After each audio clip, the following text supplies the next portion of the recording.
Less than 24 hours after the Seahawks publicly revealed their initial 53-man roster, the roster shuffling has already kicked off for the Seahawks. We'll break down the 2 waiver claims they were awarded today and their 15 practice squad players in a jam-packed episode of Locked On Seahawks. You are Locked On Seahawks, your daily Seattle Seahawks podcast. Part of the Locked On Podcast Network, your team every day.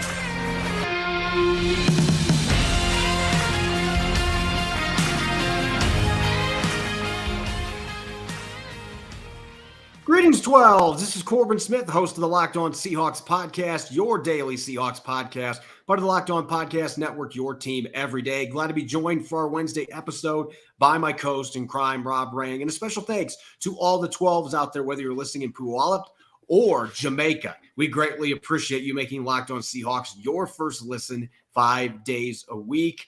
We're going to be breaking down 2 new additions to the Seahawks roster, 2 more rookies joining the 53-man that were with other teams during training camp, awarded via waivers, 2 exciting young players. At that, we're going to look at the 15 players signed to the Seahawks practice squad, and we're going to discuss which areas we still view as potential concerns for the Seahawks now that their 53-man roster is starting to take shape for week 1. It's going to be a jam-packed episode coming your way courtesy of LinkedIn Jobs. LinkedIn Jobs helps you find the qualified candidates you want to talk to faster. Post your job for free at linkedin.com/LockedOnNFL. That's linkedin.com/LockedOnNFL to post your job for free. Terms and conditions apply.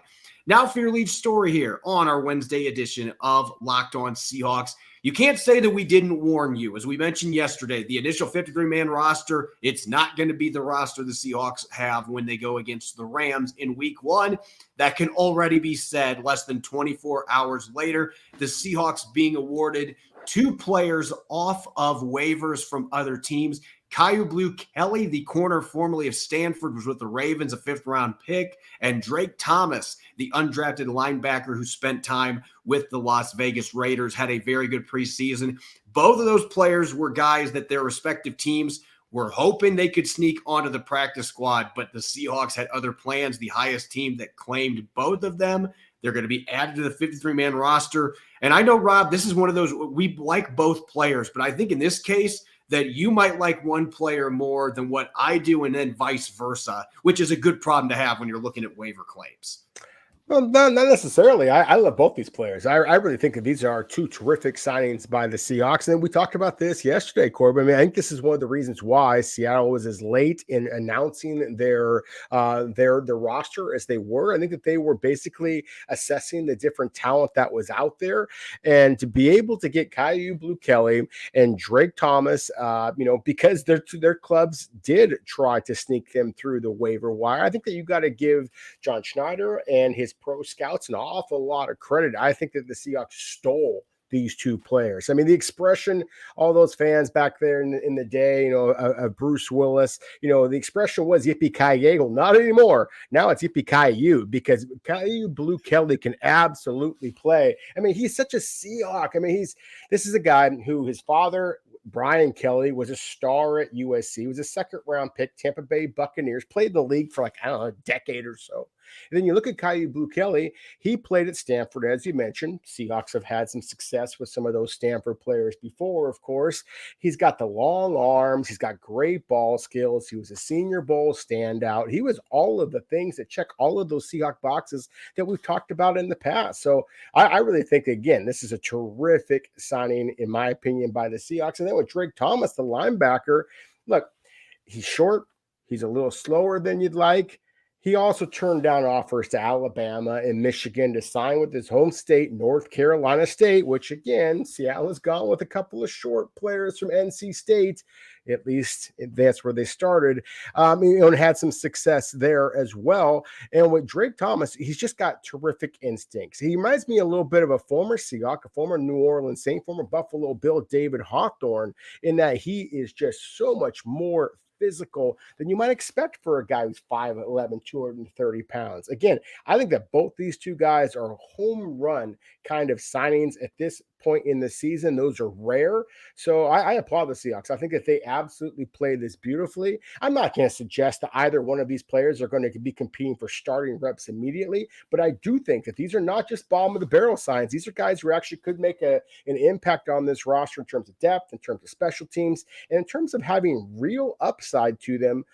So again, I could not be more excited from just a follower of the Seahawks that they got two players that just make this team younger, more athletic, more instinctive, more physical. And if you want to win, that's what it comes down to. If you follow our friend Jim Nagy, the director of the Senior Bowl, as you mentioned, Kyu Blu Kelly was one of these standout corners in Mobile this year after his senior season at Stanford. And he said that they nearly had a top 100 grade on Kelly, and he checks off a lot of the boxes the Seahawks are looking for. He has those 32-plus inch arms. He's at his best when he's up playing press coverage, and he's playing in zone cover drop back. And if you watched Ravens preseason games at all, I actually watched one of them. He made a couple really nice tackles in short yardage situations and goal line situations. He is consistently able to get guys to the ground, which we know that is a big thing the Seahawks are looking for at that cornerback spot. But I'm most excited about the other player. I think that Kelly is going to be able to have an impact on special teams. I think Drake Thomas, we talked about him in the pre-draft process. Rob, he was in my top 10 inside linebacker prospects. In fact, he was number 6 on my list. I had an early day 3 grade on him, and he didn't get drafted. And you mentioned some of the reasons why. He's short, didn't test as well, wasn't invited to the combine, blah, blah, blah. All this dude did was just rack up numbers, though. Last year, over 100 tackles, 7.5 sacks as an off-ball linebacker, and he had 19 tackles for loss. He's just a football player. I watched 2 games that the Raiders had in the preseason. I didn't even realize that they cut him. I just skimmed over his name and didn't realize that he was on their list because he had a really good preseason. And I watched the press conference today from Josh McDaniels, and he was getting asked about that. You could just tell by the body language how aggravated he was that they lost this kid. He had a great preseason for them, and I'm just stunned the Raiders even thought they were going to sneak him into their practice squad because that off-ball linebacker position is hard to find really good players at that spot coming out of the college level right now. This year's draft class wasn't great at that position. That's a risky player to roll the dice on, and Seattle made them pay. The Seahawks had a visit with this kid too, so this should not be surprising. They have been on Drake Thomas. He's been on their radar pretty much the entire pre-draft process because he's got production. He plays faster than what his testing time suggests. And I love the David Hawthorne comparison, Rob, because that's kind of how he plays the game. He's not super flashy, but then you look and you're like, he had 2 tackles for loss in this game, and he had 16 tackles. I mean, the guy is around the football constantly. Sideline to sideline, he's decent in coverage, and clearly he can blitz. 7.5 sacks last year at NC State. So this is a kid that I think has starter upside in the NFL. I think he can be that good, and the reason I'm really excited about this, no offense to John Radigan, who was waived after this move was made, but John Radigan just doesn't have the playmaking ability on defense that this kid does. And oh, by the way, Bobby Wagner, Jordan Brooks, and Devin Bush are all free agents next year. So Drake Thomas, this is a chance for you to show what you can do, and he can be part of this defense as a foundational piece moving forward. So I can't say that very often about waiver claims, but that's the kind of ceiling that I think this kid has.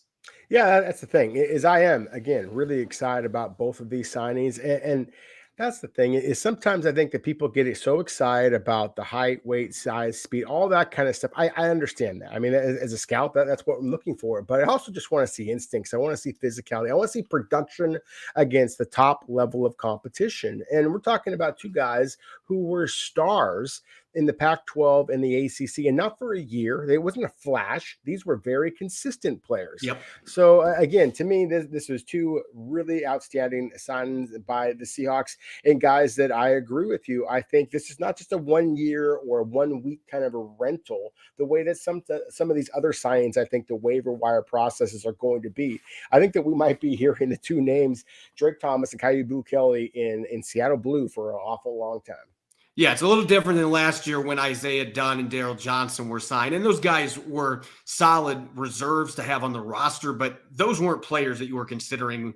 There might be upside to play on Sundays as a starter potentially. And I think you can make those arguments. It's going to be tough for Kelly with what Seattle's invested at that quarterback spot. But again, Drake Thomas, you look at 2024 and beyond, if he can play well this year and maybe get himself into that competition next year, depending on who returns in 2024, I still think that there's a chance that he could be a player that can play on Sundays as a starting linebacker in the NFL. Getting a guy like that on waiver claims is always an exciting development. And oh, by the way, I tweeted this earlier, but Rob, 45.2% of Seattle's roster right now, rookies and second-year players. That is an awesome deal because you've got a very young team that still expects they're going to be competing for a playoff spot on top of that to go with the veterans. So you add these two rookies to the fold. It's a very young team with a lot of upside. Certainly an exciting development for the Seahawks.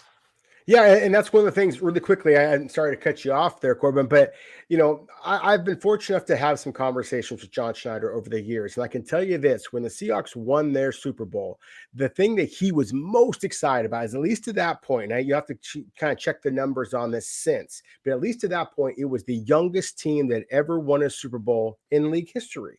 And I think that's exactly what the Seahawks are trying to do again. Because as you just mentioned, 45% of your roster is first and second year players. Pete Carroll, the master motivator that he is, the former, of course, Hall of Fame college coach that he is. And I think someday is going to be a Hall of Famer in the NFL as well. Those young players just seem like they have not only the mentality that he's looking for, but the youth, the health, the ability to bounce back from injury. So again, Seattle has this ability to kind of turn over the roster, and they are doing it yet again. Buckle up, Seahawks fans. This could be an exciting season.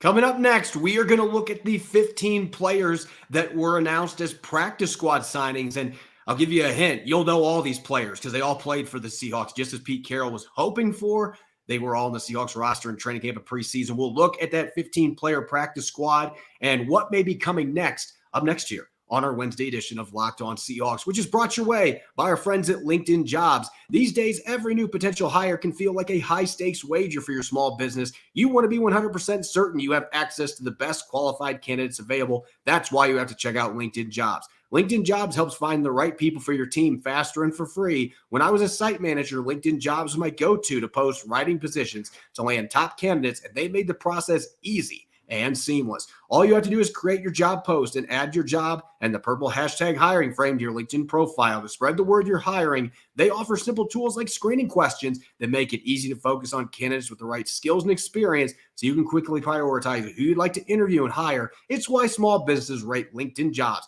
number one in delivering quality hires versus leading competitors. LinkedIn Jobs helps you find the qualified candidates you want to talk to faster. Post your job for free at linkedin.com/LockedOnNFL. That's linkedin.com/LockedOnNFL to post your job for free. Terms and conditions apply. You're listening to the Wednesday edition of Locked On Seahawks. I'm your host, Corbin Smith. Glad to be joined, as always, by my co-host in crime, Rob Rang. And a special thanks to all the 12s, as always. Thanks for making Locked On Seahawks your first listen 5 days a week. We greatly appreciate it. For everydayers out there, we are going to continue looking at the roster shakeup coming up on tomorrow's episode, because this is going to be how it's going to go for a while. There are going to be moves. There might be some injured reserve stuff coming up for the Seahawks as well.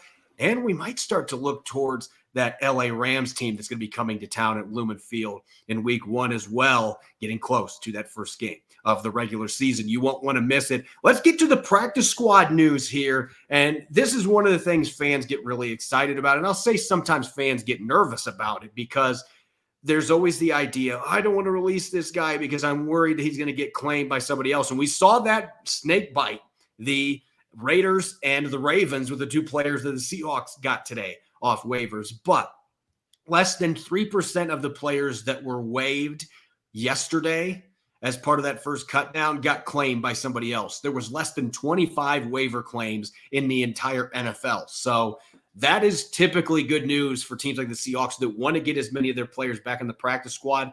And Rob, they didn't have a single guy that was claimed by another team off their waiver. So that gave them incredible flexibility to bring back the players they hope to bring back on the practice squad. And I know there are several defensive players that fans are going to be really excited to know are sticking around in the Pacific Northwest?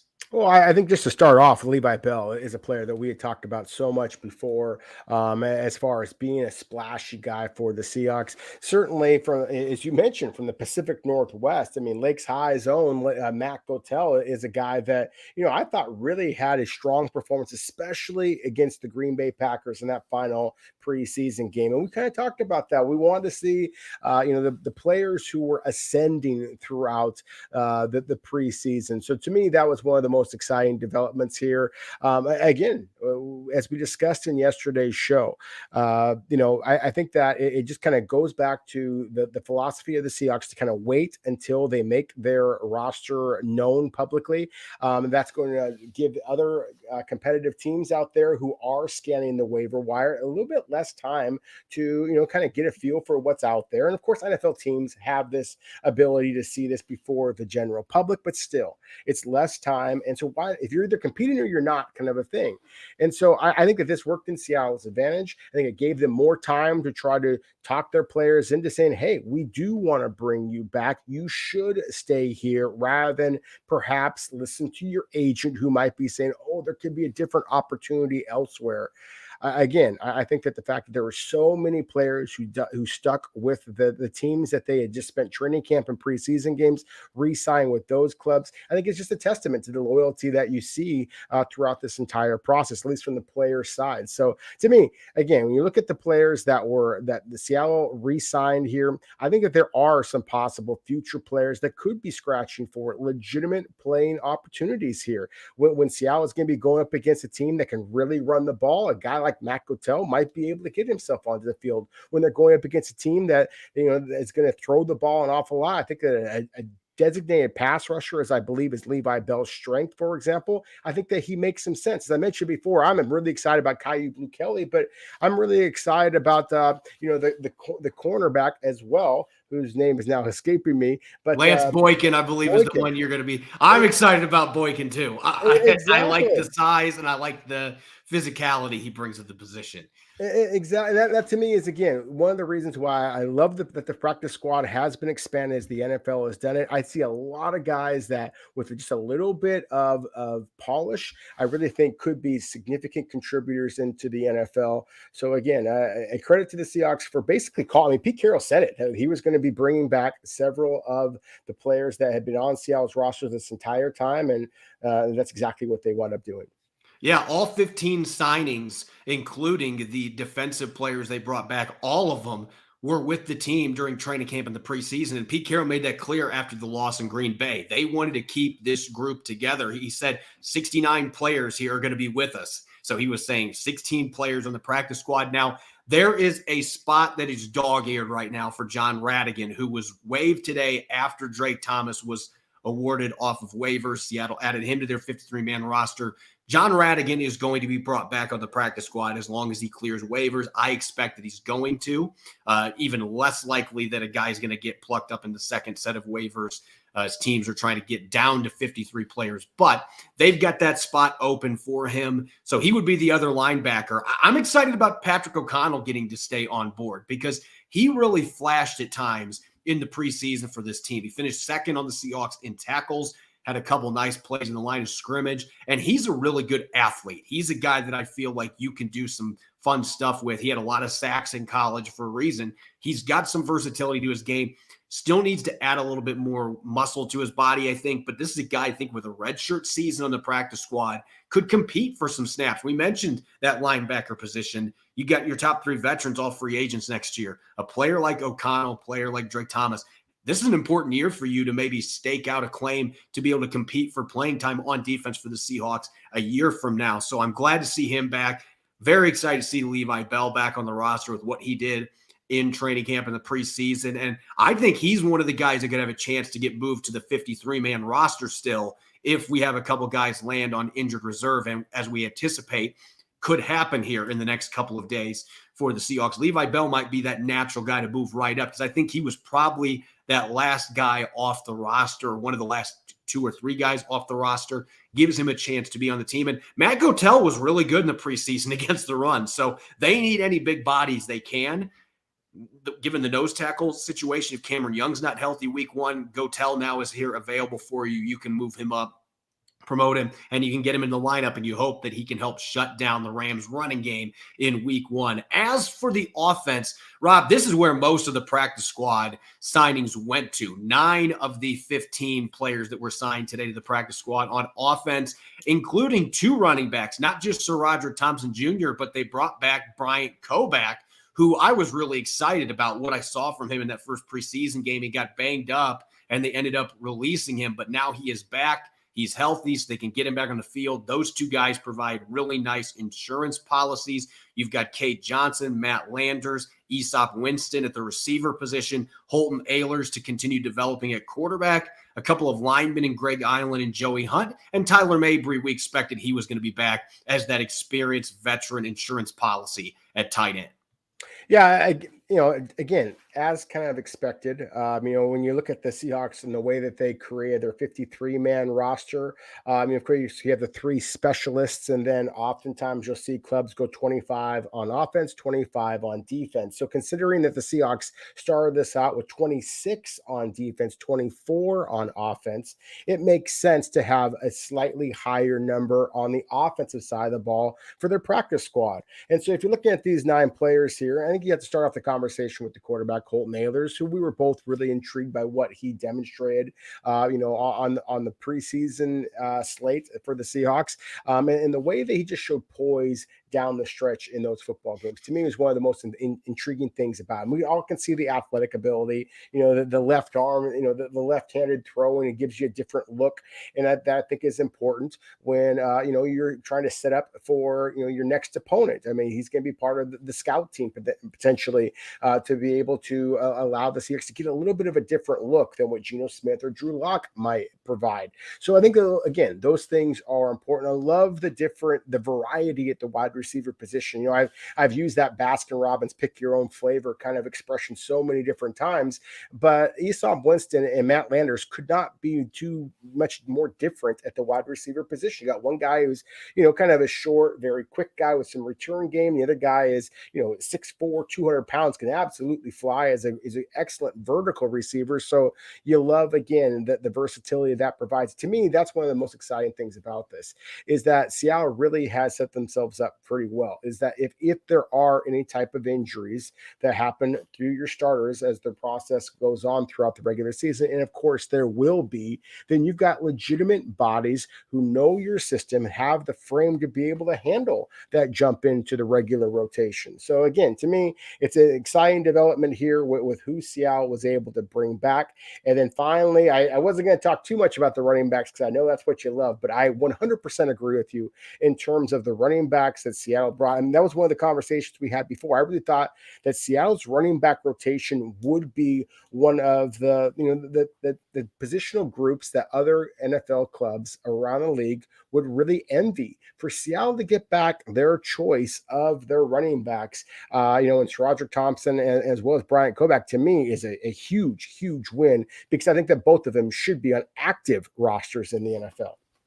Yeah, I think both of them are capable players to play on Sundays. So having them as insurance policies, if you have an injury or two in the backfield, Seattle should have no confidence issues. Pete Carroll is not going to have an issue putting Sir Roderick Thompson out there. He has earned that right with how he played in the preseason. And the one game Koback played in, he played well as a rusher and a receiver in that game. So both these guys have NFL caliber talent. And so being able to get them on your practice squad, I think, is a big deal.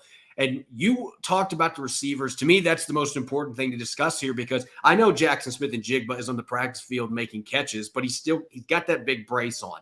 I still am a bit skeptical about him being ready to play in a football game on September 10th. Now, we'll see. He got back on the practice field faster than I anticipated. Maybe he will be ready to play in that game. But you have given yourself so much flexibility, because Cade Johnson has played in a number of NFL games. He was very productive at the end of the year last year as that natural slot replacement. You've got Matt Landers, who's the big play threat downfield if you want to have another guy that can take the top off a defense. And Aesop Winston can also play that slot position, run routes, and do some damage in the middle of the field. So they've got some good alternatives there. If Smith and Jigba's not ready, if Derek Young's on injured reserve, they can either put them on the 53 or they can elevate them as practice squad promotions for a game, depending on the week. So they have given themselves a lot of flexibility, kind of pick and choose which receivers that they want to bring up. So I think the skill positions, just like on the actual roster, I think that is really the strength of this offensive group the Seahawks have assembled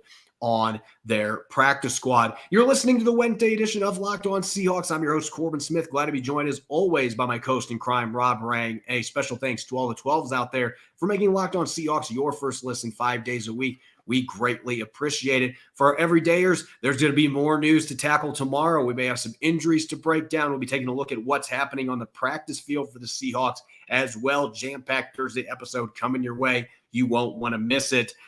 We now know the 53-man roster, and at least we know most of it. It's going to have some changes as we saw today, but a lot of the players that are on that roster right now, they will be playing or dressing in week 1 for the Seahawks against the Rams. The good portion of the practice squad players they sign now are going to still be on the practice squad. There's always a little mixing and matching on that group as well. But we generally know who's going to be on the 53 and the practice squad, Rob. And so now we have a chance to revisit areas of concern. That's what every team is looking at right now when they're trying to figure out who they're going to claim on waivers, which players that are free agents might be worth bringing on once they clear waivers. The Seahawks are still doing their diligence on a number of players that didn't get plucked up on waiver claims yesterday. So you're always looking for ways to improve your roster, even this time of year. And I think you and I would be in agreement that there's still one position group that stands out as that clear area of concern for the Seahawks going into the start of the regular season. Well, we didn't talk about this prior to today's show, so I don't know for sure, but at least for me, it's still along the defensive line and specifically in the interior of the defensive line. Look, I have ever since Seattle brought back Jarran Reed, I've been super excited about that possibility. I just think that he brings an element of toughness as well as size and strength that I really think that Seattle, frankly, was lacking a little bit at times a season ago. So I feel like they're pretty good there, and I'm a big fan of Cameron Young, but of course he's got to be available. And that, to me, you mentioned this a couple of moments ago, that I'm curious to see what happens tomorrow in the next couple of days. If Seattle does have to make some tough decisions when it comes to a guy like a Cameron Young or a Mike Morris, if neither of those players are available relatively early in the season, then I think the Seattle has left themselves a little bit vulnerable. Now, starting off against the Los Angeles Rams team that, hey, look, I don't want to assume anything. This is the NFL after all.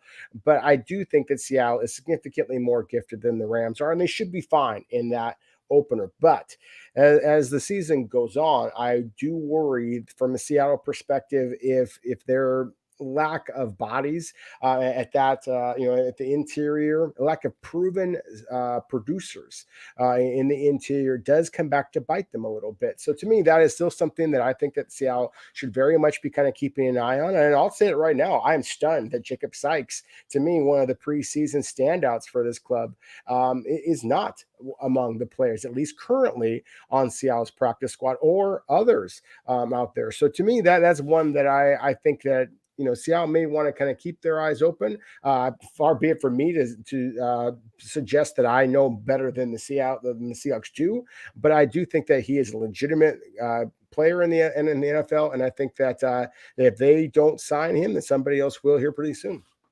Yeah, that was the biggest surprise for me because you and I both had him making the 53-man roster, and I could still see some dominoes falling here. And the fact that he hasn't been plucked up by anybody else here, maybe the Seahawks have stayed in contact with him like, hey, look, we've got some other things we need to take care of in the next few days, getting some players in injury reserve. If Mike Morris is one of those guys, then Seattle might be moving one of the players from practice squad up to the active roster. Now you got a spot open. And I'm just surprised that they didn't make that a priority now, though, to get him or Roderick Perry on the practice squad, because I would think that you would want to have at least 2 interior defensive linemen with some of the injuries that they're dealing with and the lack of depth they have, even when players like Cameron Young and Mike Morris are healthy. There are enough question marks there that I'm surprised that they didn't have more than one. And maybe that changes here in the next few days with some of the other moves they have to make. But that is still easily the area that is the biggest concern for me.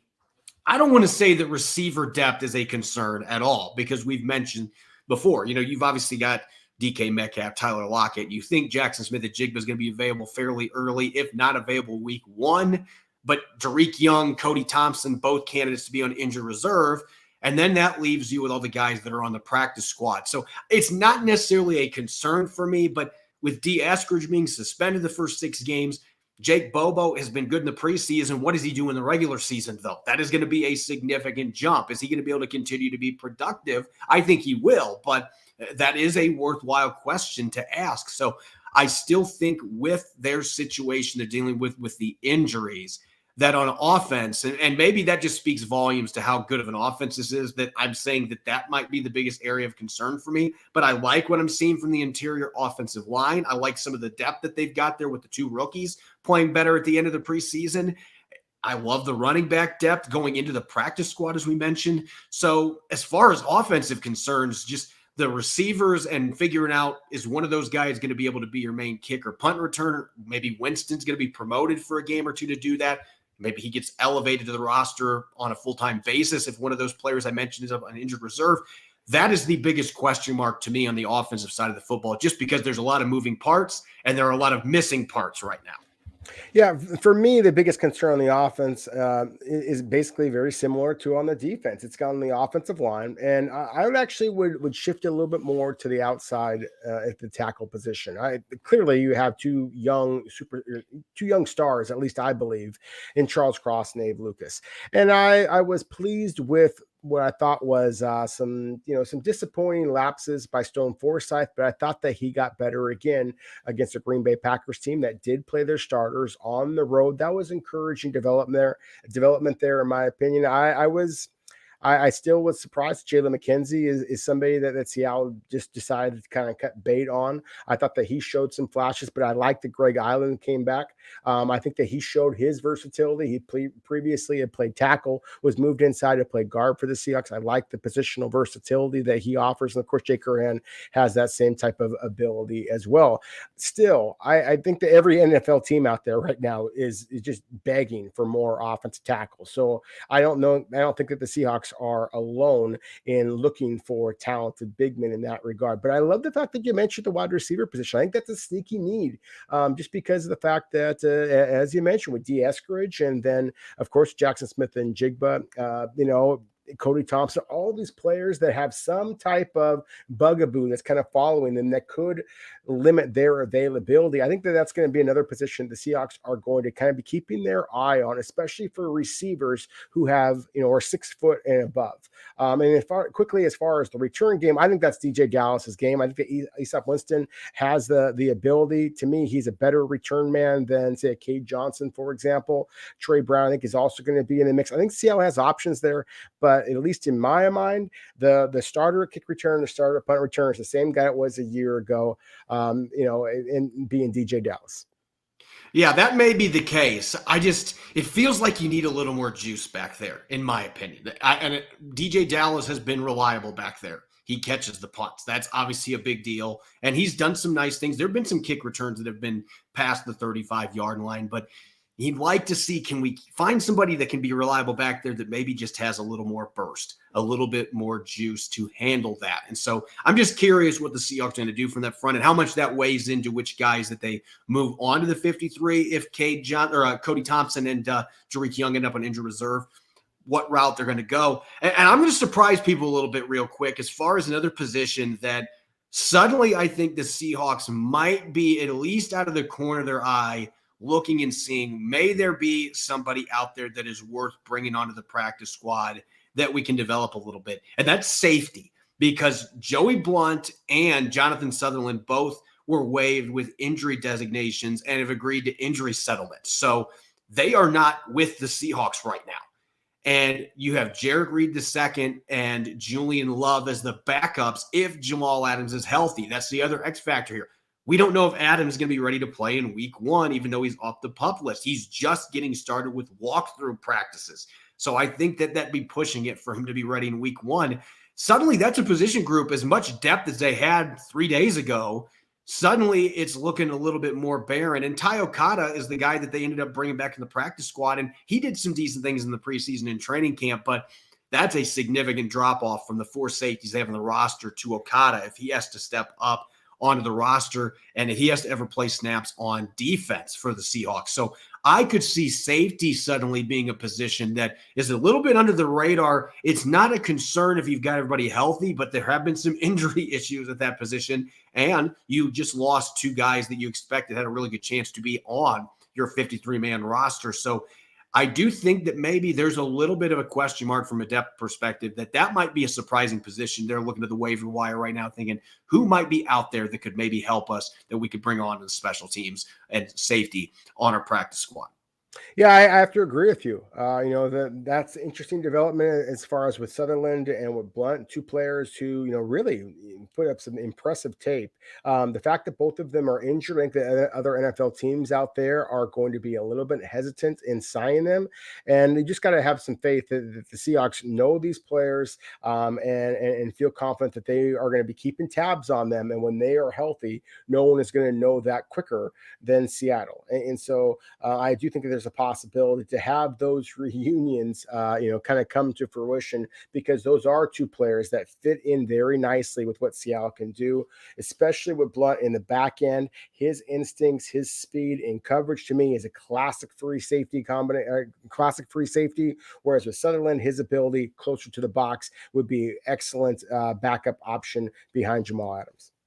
As always, you can follow me on Twitter at Corbin Smith NFL. You can follow Rob at Rob Rang. Subscribe and follow Locked On Seahawks on YouTube and wherever you listen to your podcast to ensure you don't miss a single episode. Coming up on tomorrow's show, there may be some injury news for us to tackle. And of course, the consistent roster shuffling. We anticipate there's going to be plenty of news on that front. And we'll start to take a first peek at the Rams because week 1 is now less than a week and a half away. Rejoice. Regular season coming up quickly for the Seahawks and NFL fans. Thanks for listening. Enjoy the rest of your Wednesday. Go Hawks.